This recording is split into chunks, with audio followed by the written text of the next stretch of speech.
Naomi and her husband Elimelech had left Bethlehem at a time of famine and settled in Moab.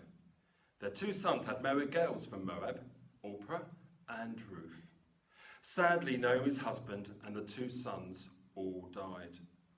When Naomi decided to return to Bethlehem, Orpah went back to her family, but Ruth insisted that she would stay with Naomi, and they travelled to Bethlehem together.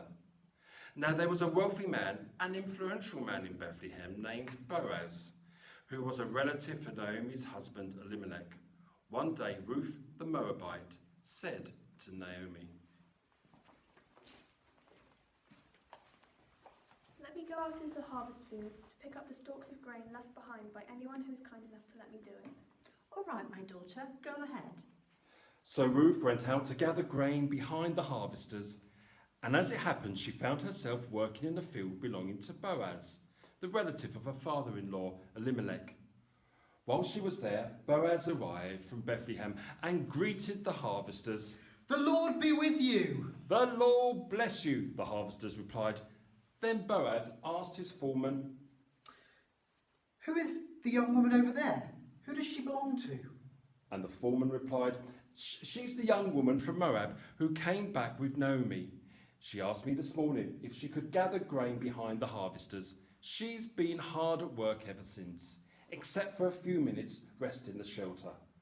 Boaz went over and said to Ruth, "Listen, my daughter, stay right here with us when you gather grain. Don't go to any other fields. Stay right behind the young women working in my field. See which part of the field they are harvesting and then follow them. I have warned the young men not to treat you roughly. And when you are thirsty, help yourself to the water they have drawn from the well." "What have I done to deserve such kindness? I am only a foreigner." "Yes, I know. But I also know about everything you have done for your mother-in-law since the death of your husband. I have heard how you left your father and mother and your own land to live here among complete strangers. May the Lord, the God of Israel, under whose wing you have come to take refuge, reward you fully for what you have done." "I hope I continue to please you, sir. You have comforted me by speaking so kindly to me, even though I am not one of your workers." At mealtime, Boaz called to her, "Come over here and help yourself to some food. You can dip your bread in the sour wine. Sit here with my harvesters and have some roasted grain to eat." Ruth ate all she wanted and still had some left over. When Ruth went back to work again, Boaz ordered his young men, "Let her gather grain right among the sheaves without stopping her, and pull out some of the heads of barley from the bundles and drop them on purpose for her. Let her pick them up and don't give her a hard time." So Ruth gathered barley there all day, and when she beat out the grain that evening, it filled an entire basket. She carried it back into town and showed it to her mother-in-law.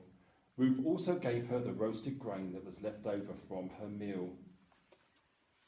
"Where did you gather all this grain today? Where did you work? May the Lord bless the one who helped you." "A kind landowner let me glean in his field and took care of me. The man I worked with today is named Boaz." "May the Lord bless him. He's shown his kindness to us as well as to your dead husband. That man is one of our closest relatives, one of our family redeemers." "What's more, Boaz even told me to come back and stay with his harvesters until the entire harvest is completed." "Good. Do as he says, my daughter. Stay with his young women right through the whole harvest. You might be harassed in other fields, but you'll be safe with him." So Ruth worked alongside the women in Boaz's field and gathered grain with them until the end of the barley harvest.